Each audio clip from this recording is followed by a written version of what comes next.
এই প্রশ্নটা অনেকের হওয়া উচিত ছিল। যাই হোক, অনেকদিন পর এই প্রশ্নটা এসছে। খুব ভালো প্রশ্ন। আমি শুনলাম, দীপ্তিদি আপনি আমাকে পাঠিয়েছেন। আমি চাইবো এটা সীমাও একটু চালিয়ে শুনিয়ে দিক সকলকে, যে কেন রানাঘাট কোর্টের মামলাটা তুলে নেওয়া হলো। একদম খুব বাস্তব কথা যে হঠাৎ করে ওদের তরফ থেকে এত চাপ আসছে, অপোনেন্টে বলছে বারবার, মানে অনেক কিছু বোঝাবার চেষ্টা করছে, একদম তারাও ঠিক বলছে। কারণ যে মামলাটা করা হয়েছিল, কোনো অ্যাডভোকেটের বিরোধিতা করে আমি কথা বলবো না, বিয়ে হয়েছে সন্দীপের হিন্দু ম্যারেজ অ্যাক্ট হিসাবে, আর মামলাটা করা হয়েছে স্পেশাল ম্যারেজ অ্যাক্ট হিসাবে। প্রথমতই হচ্ছে অ্যাডভোকেটের চরম ভুল ছিল। দ্বিতীয়ত ছিল, যদি প্রমাণ করতে হতো যে সন্দীপ তার স্ত্রীকে, মানে তার স্ত্রীর আগে বিবাহিত ছিল, তাহলে তার বাড়িতে এসে বিয়ে করে বাচ্চা হলো, এগুলো প্রমাণ করতে পারতো জজ সাহেবের সামনে। কেন মিথ্যা মামলা করার দরকারটাই বা কী ছিল?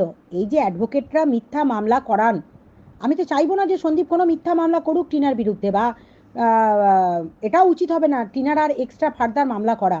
বরঞ্চ তার যদি বাচ্চা নেওয়ার থাকে, সে কাস্টোডিয়াল এর জন্য তাদের যা যা প্রসিডিওর আছে তারা যেমন এগোচ্ছে, তেমনি সন্দীপও এগোবে, কোনো টেনশন নেবেন না আপনারা। আর সন্দীপের যেখানে ভুল থাকবে না, সেটা নিয়ে এত চেঁচামেচি অপোনেন্ট করলেও আপনারা ইগনোর করুন। আমাদের কথা হচ্ছে, মামলা যেখানে ভুল আছে কি ঠিক আছে, কোনো অ্যাডভোকেটকে বদনাম করাটাও আমাদের কাজ না, বরঞ্চ সন্দীপকে বাঁচানোটা এবং তার পাশে থাকাটা আপনাদের কাজ। আপনারা সেটা চালিয়ে যান। এবং সন্দীপ যথেষ্ট ভালো ছেলেকে রেখেছে, সেটা যেমন সকলের সামনে দেখা যাচ্ছে, যাতে বাচ্চাটা ভালোভাবে তার বাবার কাছে মানে নিরাপদে থাকতে পারে। পরবর্তী দিনে জজ সাহেব যা রায় দেবে সেই রায় হবে। তবে এটুকু বলতে পারি, এখনও কাস্টোডি পাওয়ার জন্য কোনো মামলা হয়নি। যেটা হয়েছে, যে ম্যান্ডামাস হয়েছে, সেটা পুলিশ ইনঅ্যাকশন।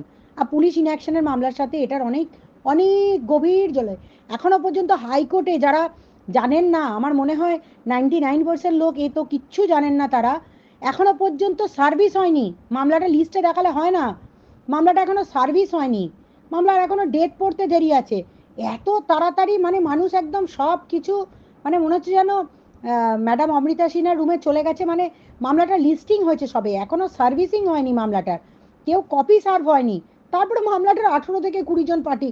চুপচাপ ঘুমিয়ে যান, সবাইকে বলছি চুপচাপ ঘুমান। নিজেরা নিজেরা যেমন কন্ট্রোভার্সি করছেন করুন, লিগ্যাল প্রসিডিওরটা নিয়ে চিন্তা করার কোনো দরকার নেই। আপনারা টেনশন মুক্ত থাকুন, পরবর্তী দিনে আরও অনেক কিছু হবে, সেটার জন্য ধৈর্য রাখুন। ব্যাস এটুকু বলা। আর কে ভালো, কোন অ্যাডভোকেট ভালো বা খারাপ, তার বিচার করতে আমরা বসিনি। বরঞ্চ যেটা ভুল আছে সন্দীপের, সেটা সমস্তটা আমরা কারেক্ট করে দিয়েছি।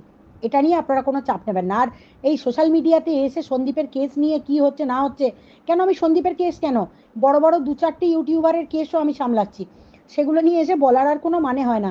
তারা অনায়াসে ভালো জায়গাতে আছে।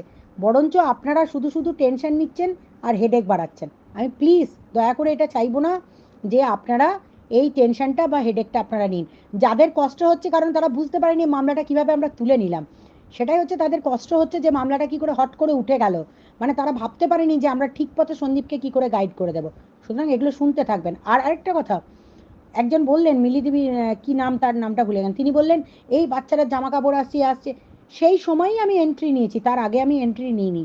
ঠিক আছে, তার আগে সকলে অনেক কিছু করেছিল, অনেক পথে এগোচ্ছিল, অনেক কিছু হতেও পারতো। শুধু এটুকু বলি, আমি আছি যখন ঢাল তরোয়ালের মতো, কারোর ক্ষমতা নেই কিছু করার, এটুকু বলতে পারি। আপনারা নিশ্চিন্তি থাকুন।